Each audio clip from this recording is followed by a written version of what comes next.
Amém, queridos? Graças a Deus, mais uma parte da nossa série que nós vamos gravar aqui acerca do Evangelho segundo escreveu João. Essa é a parte 21 desta série. Estamos meditando na conversa que Jesus teve com Nicodemos, no capítulo 3. Até aqui nós meditamos em 3 partes deste capítulo. Meditamos até o versículo 12. E hoje, pela graça de Deus, pela sua inspiração, nós vamos dar continuidade a partir do verso 13.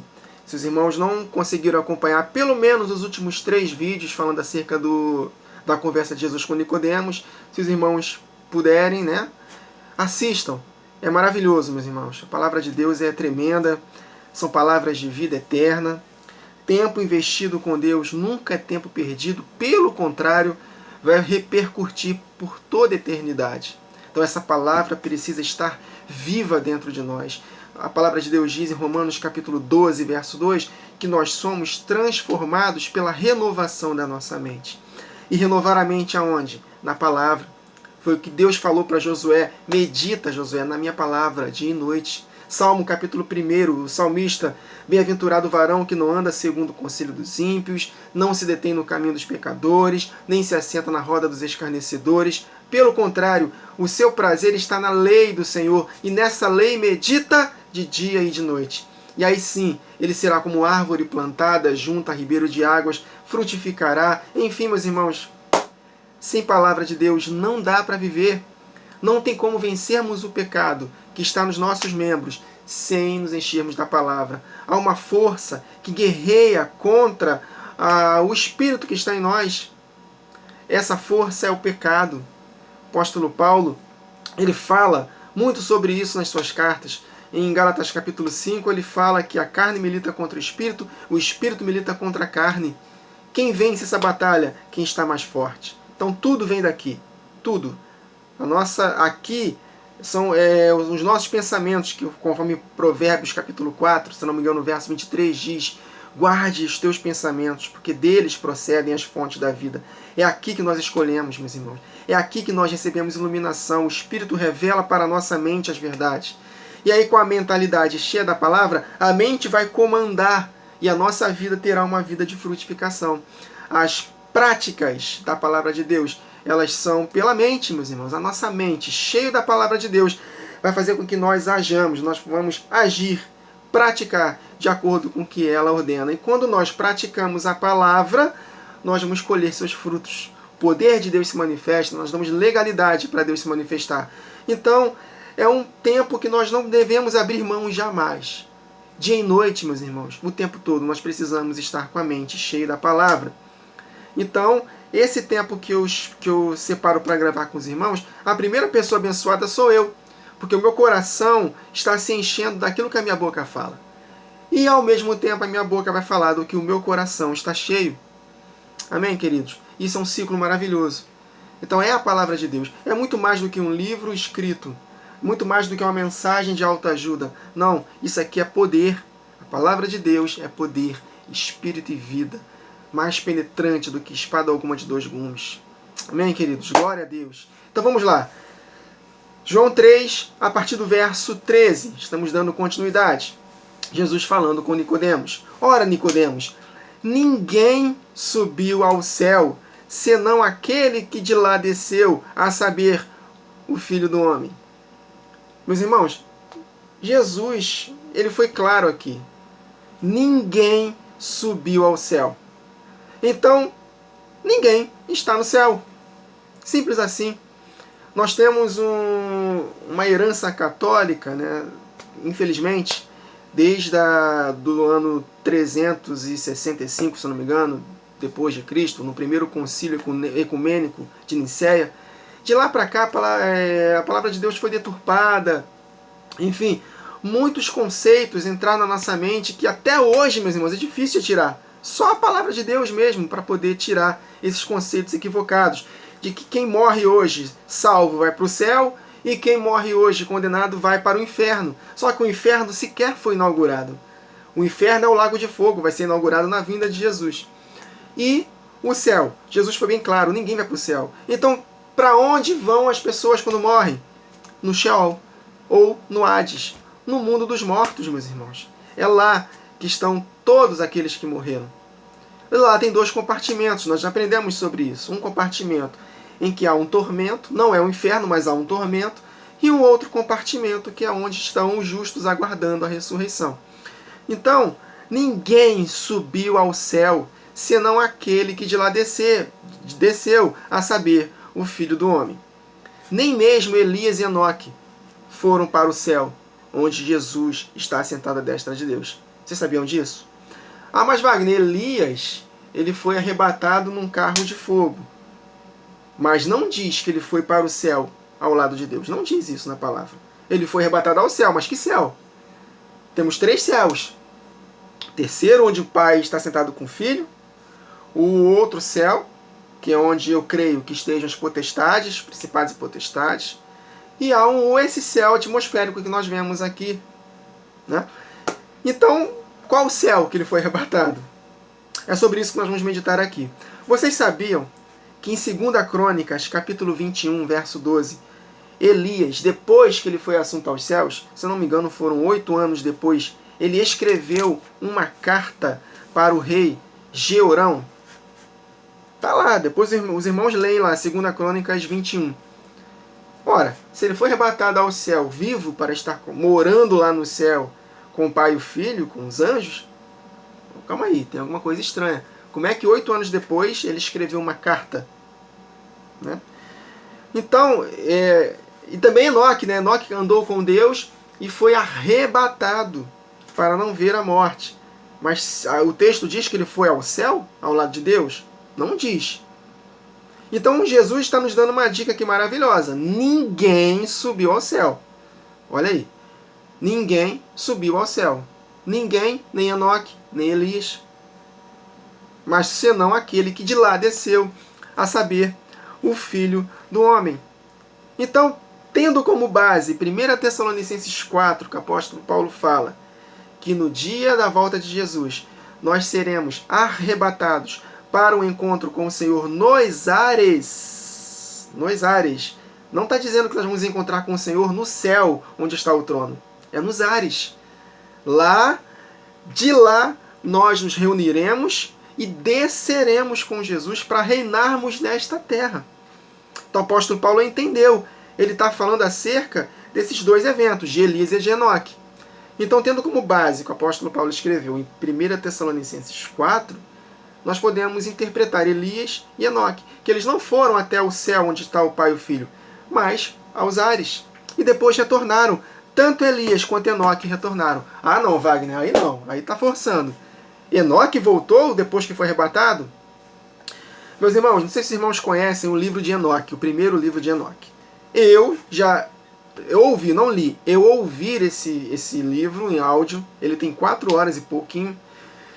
Meus irmãos, não tem como dizer que aquele livro não é canônico. Ele não foi canonizado, não sei porquê, mas esse livro, ele é inspirado. Ele é inspirado. Tanto que, se você ler a palavra, várias passagens da Bíblia, que estão escritas na nossa Bíblia, né, com os 66 livros, só tem menção no livro de Enoque, não tem em nenhum outro lugar. Só tem no livro de Enoque. Então esse livro ele é inspirado. Judas, na sua carta, ele menciona Enoque. E o que Judas menciona na sua carta só está escrito em Enoque, em nenhum outro lugar da Bíblia. Ele ainda falou, né? Como profetizou Enoque, o 7º depois de Adão. Como é que ele soube que Enoque falou, se ele foi arrebatado?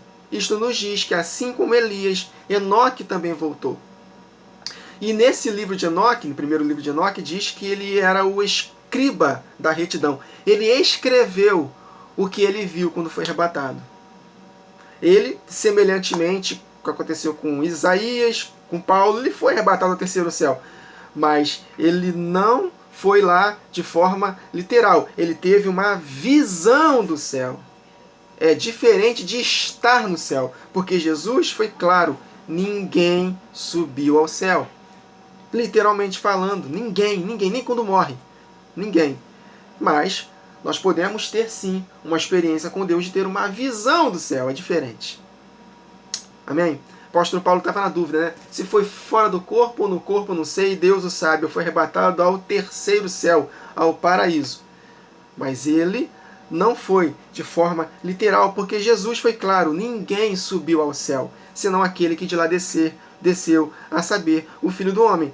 Então esse texto aqui nos dá uma certeza, porque Jesus falou, ninguém subiu ao céu, ninguém é ninguém. Então Enoque, eu não creio que ele está vivendo lá até hoje no terceiro céu, que Elias está vivendo no terceiro céu. Não, Enoque ele desceu e deixou esse escrito do livro de Enoque.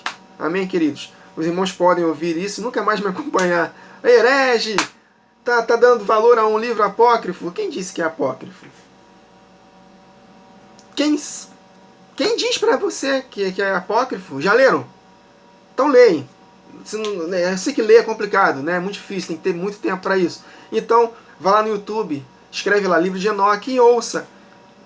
E vocês vão perceber, meu Deus do céu, é de Deus aquele livro. Amém? Eu considero Enoque como livro sagrado. Eu considero ele como canônico. Para mim, a Bíblia tem 67 livros com esse livro de Enoque. Então lá diz que ele desceu, ele voltou, escreveu aquilo que ele viu. Amém? E foi mencionado por Jesus, pelos apóstolos, né? Enfim, ele é citado na Bíblia.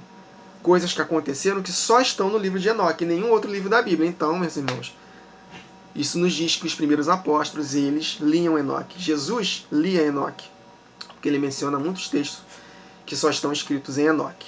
Né? Mais para frente eu posso, de repente, até fazer um pequeno vídeo só explicando um pouco, né? Pegando esses textos que eu estou mencionando para os irmãos, que só estão em Enoque. Aí a gente pode meditar um pouco acerca dele, amém? Enfim, o fato é que Jesus falou que ninguém subiu ao céu. Então o apóstolo Paulo, ele entendeu que Enoque e Elias é uma sombra daquilo que vai acontecer com a igreja. Foi apenas um protótipo daquilo que vai acontecer com a igreja. Enoque e Elias fala acerca do arrebatamento que vai ter com a igreja. E no arrebatamento da igreja, a igreja não vai para o terceiro céu. A palavra de Deus diz claramente, apóstolo Paulo, tendo como base Enoque e Elias, que nós iremos sim ao céu, mas é esse céu aqui. Nós nos encontraremos com o Senhor nos ares. Nos ares. Amém? Por isso que antes da volta de Jesus, Jesus vai fazer com que Satanás seja lançado à terra. Ele vai sair desse segundo céu. Ele vai limpar esse segundo céu, para que a igreja possa ser arrebatada. É ali onde hoje tem os principais potestades, ali nós vamos nos encontrar com o Senhor. Por isso que Apocalipse 12 diz que o diabo vai ser expulso do céu, desse segundo céu, para que nós possamos nos encontrar com o Senhor e depois reinarmos com Ele na terra. Nós não vamos morar no céu, nós vamos morar na terra depois da volta de Jesus. Amém? Nós estamos aprendendo sobre o milênio, né? Paralelo a essa série, estamos falando acerca do milênio. Os irmãos estão entendendo claramente de que o milênio é literal e que nós não vamos, né, morar no céu. Nós vamos morar na terra, meus irmãos, na terra. E na verdade, não é a igreja que sobe ao céu. Após o milênio, é o céu que desce para a terra. Venha o teu reino. Olha aí. A nova Jerusalém que descerá do céu. Ah, meus irmãos. Amém, queridos? Então Jesus, no verso 13, ninguém subiu ao céu. Então vou falar de novo. Enoque e Elias, um protótipo do arrebatamento da igreja. E o arrebatamento da igreja nos diz que nós não vamos para o terceiro céu. Nós vamos nos encontrar com o Senhor nos ares e depois retornaremos com Ele para reinarmos nesta terra por 1000 anos. E após o céu que vai descer após o milênio, Jesus devolverá o reino ao Pai e Deus será tudo em todos.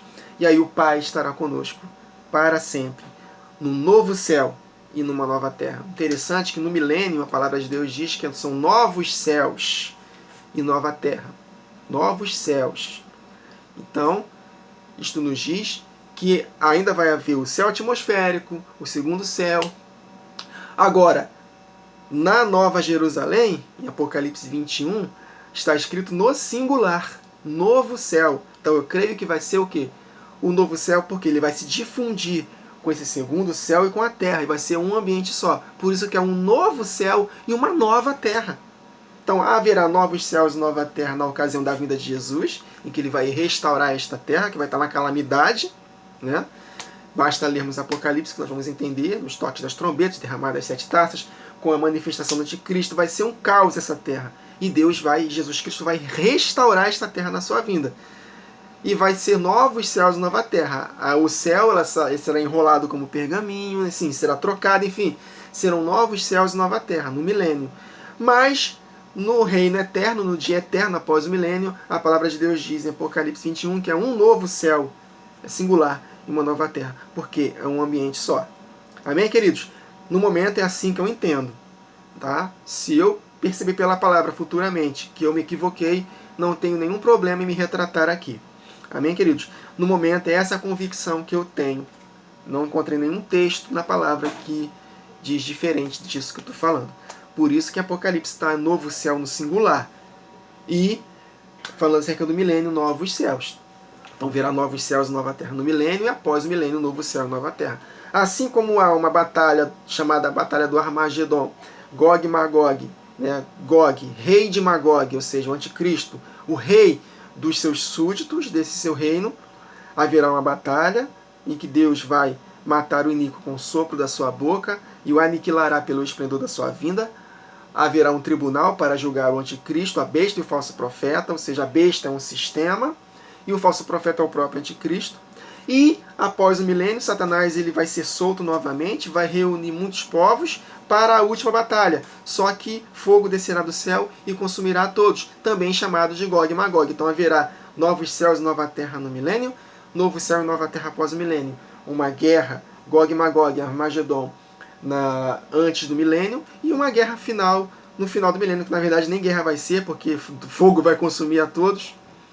Então nós precisamos compreender esses detalhes. O julgamento, haverá 2 julgamentos, 2 tribunais. O tribunal de Cristo, na ocasião da sua volta para o milênio, pré-milênio, e haverá um tribunal pós-milênio, que é o juízo do trono branco. Então há esses 2 contextos, meus irmãos, que nós precisamos compreender. E isto nos diz claramente que entre esses 2 contextos haverá um tempo de 1000 anos. Isto nos diz claramente que o milênio é literal. Amém? Então é isso. Então, se os irmãos não estão acompanhando a série do milênio, eu recomendo os irmãos. Já gravei 3 partes e, de fato, é libertador este ensino. Amém, queridos? Então, verso 13, falei demais, quase 18 minutos, não saí do verso 13. Ninguém subiu ao céu. Quem falou? Jesus. Para mim, esse texto está claríssimo. Ninguém subiu ao céu. Que céu? Eu creio que é o terceiro céu, porque ele fala. Porque de lá ele desceu. A saber, o Filho do Homem. Nenhum homem subiu ao céu, a não ser Jesus. Que antes ele era espírito, agora ele é um homem glorificado. E ele está lá, ele voltou. E vai voltar.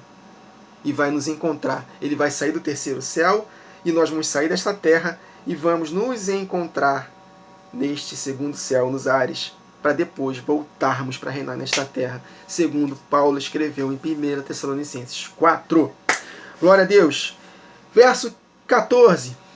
E do modo porque Moisés levantou a serpente no deserto, assim importa que o Filho do Homem seja levantado, para que todo aquele que nele crê tenha a vida eterna. Então, nós vamos conectar com Números, capítulo 21, versos 5 a 9. Ali é um protótipo também do nosso arrependimento, do nosso novo nascimento. Não podemos esquecer que o contexto aqui de João 3 é o novo nascimento. Então nós precisamos crer em Jesus. Nós vamos ver um pouco mais à frente que a luz veio ao mundo, mas os homens amaram mais as trevas do que a luz, porque as suas obras eram mais. Ou seja, num contexto de novo nascimento. Então não há novo nascimento sem arrependimento, sem uma disposição de abandonar a prática do pecado. Ninguém nasce de novo quem não tiver de todo o coração disposto a abandonar os pecados. E ele mencionou o texto de Números, capítulo 21, versos 5 a 9. O povo pecou, Deus mandou serpentes abrasadoras que picaram o povo, muitos morreram, mas depois daquele evento o povo se arrependeu, pediu para Moisés interceder pelo povo, e por causa do arrependimento do povo e da intercessão de Moisés, Deus enviou o remédio para curar aquela picada. Quem? A serpente presa numa haste. Todos que olhassem para aquela serpente eram curados. Mas tem um contexto. Não é só olhar por olhar. O povo, antes de receber esse remédio, eles se arrependeram. Totalmente conectado com o novo nascimento. Por isso que é bom. Eu gostaria muito que os irmãos ouvissem, assistissem os 3 últimos vídeos, para compreender que o contexto aqui é novo nascimento. Mas para nascer de novo, tem que, de fato, se arrepender. E esse crer denota em obedecer, em fazer. Porque quem não obedece, não crê. Amém, queridos? Então, Moisés levantou a serpente no deserto. Assim importa que o Filho do Homem seja levantado. Então, aquela serpente é uma tipificação de Jesus Cristo. Não que ele seja uma serpente em si, mas porque ele estava carregando a nossa maldição, a nossa culpa. Ele estava carregando o quê? Os nossos pecados. Amém, queridos? Ele se fez pecado por nós. Porque as serpentes abrasadoras enviadas ao deserto foram consequências do pecado. E ele é a solução para os pecados. E nele estava a maldição. Jesus se fez maldito por nós. Ele carregou os nossos pecados. Ele se fez pecado por nós. Não que ele foi uma serpente. Ele nunca pecou. Mas ele se fez pecado por nós. E todos que mirarem nele vai ter a vida eterna. Foi o que ele falou. Para que todo que nele crê, mirar nele, tenha a vida eterna. Mas esse mirar nele, esse crer nele, tem um contexto, que é exatamente o arrependimento. Vamos ler? Números 21, versos 5 a 9.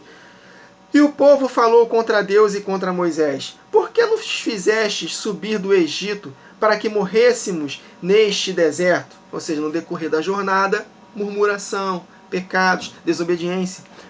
Pois aqui nem pão nem água há, e a nossa alma tem fastio deste pão vil. Nós sabemos que o maná hoje, espiritualmente falando, é a palavra de Deus. Então eles estavam transformaram, eles falaram que a palavra de Deus é uma palavra vil, meus irmãos. Eles estavam saturados da palavra de Deus. Espiritualmente falando, é isso. Eles estavam falando de forma literal, né? Eles estavam enjoados daquele pão, mas nós sabemos que Jesus, ele fez um contexto aqui maravilhoso, porque ele é o pão vivo que desceu do céu. Ele é a palavra de Deus. Então, no decorrer da jornada, se nós nos afastarmos da palavra, olha aí, olha o contexto, né? Olha a revelação. Aí vem o juízo, meus irmãos. Mas ainda há arrependimento, ainda há esperança.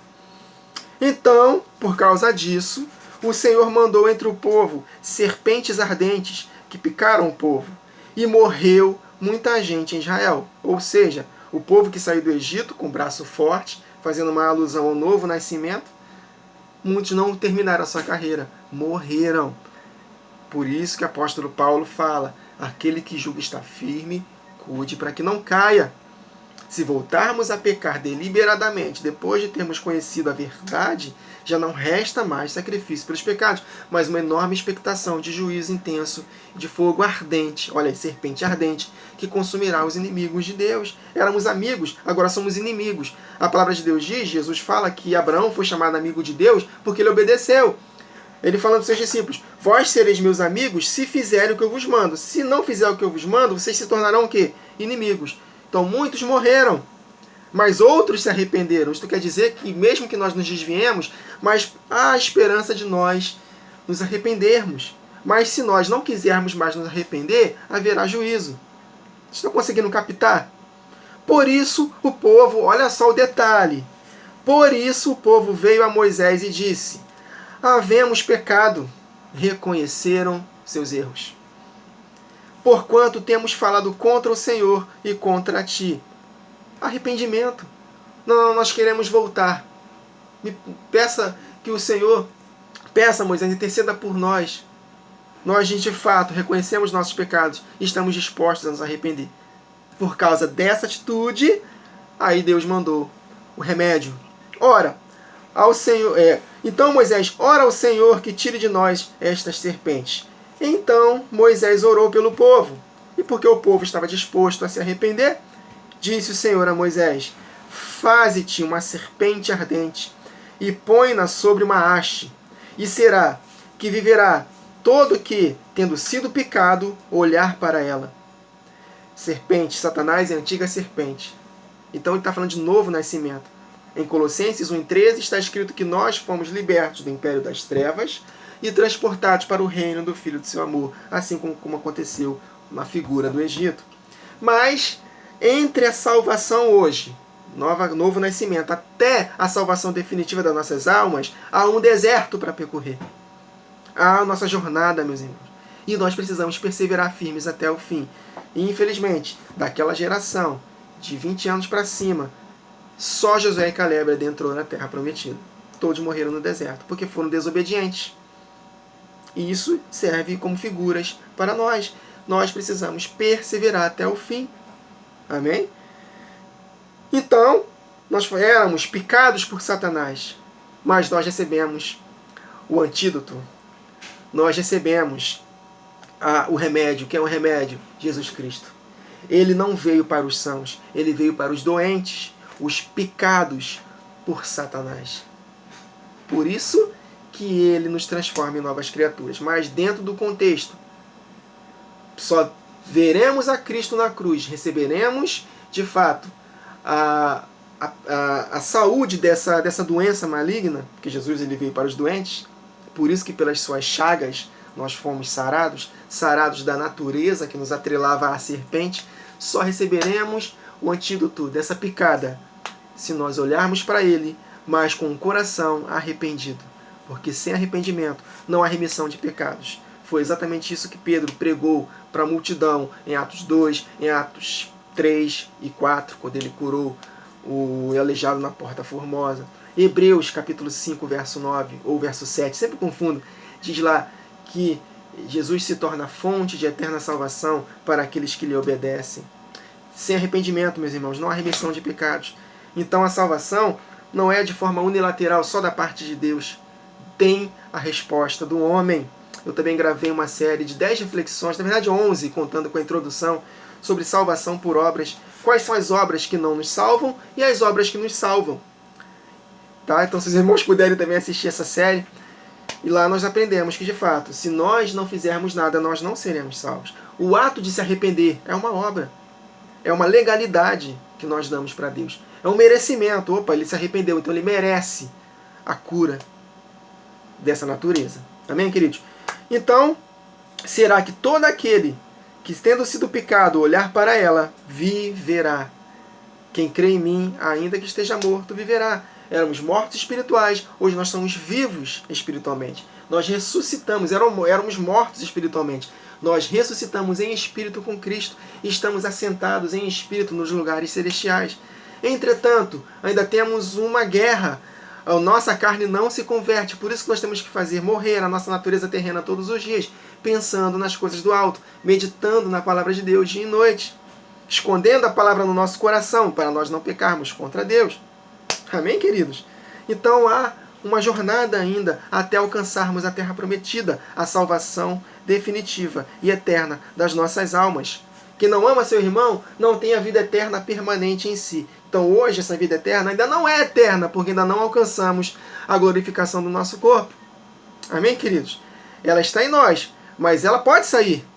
Jesus falou acerca de quando alguém recebe o Espírito de Deus, aquele demônio sai. Mas quando aquele demônio vê que a casa está varrida, adornada, ou seja, que o Espírito saiu por causa do pecado, por isso que o apóstolo Paulo fala em 1 Tessalonicenses 5, 19, para que não apaguemos, extinguemos, né, o Espírito de nós, porque uma vez novas criaturas, há sim a possibilidade do Espírito Santo sair de nós por causa dos pecados deliberados. E aí, Satanás ele vê a casa vazia, ele traz consigo outros 7, e o estado final daquele é pior do que o primeiro. Então deve haver uma constância, nós devemos obedecer. Então hoje nós somos novas criaturas, assentados com Cristo nos lugares celestiais, éramos mortos espiritualmente e nascemos de novo. Mas há uma promessa de sermos imortais, literalmente falando. Mas para isso nós temos que perseverar até o fim, porque sem santificação ninguém verá o Senhor com os corpos glorificados, que esse é o contexto. Então quem tem em Cristo a esperança de vê-lo como ele é, com os corpos glorificados, semelhante ao corpo glorioso dele, nós temos que nos purificar, sermos santos como ele é santo. Amém?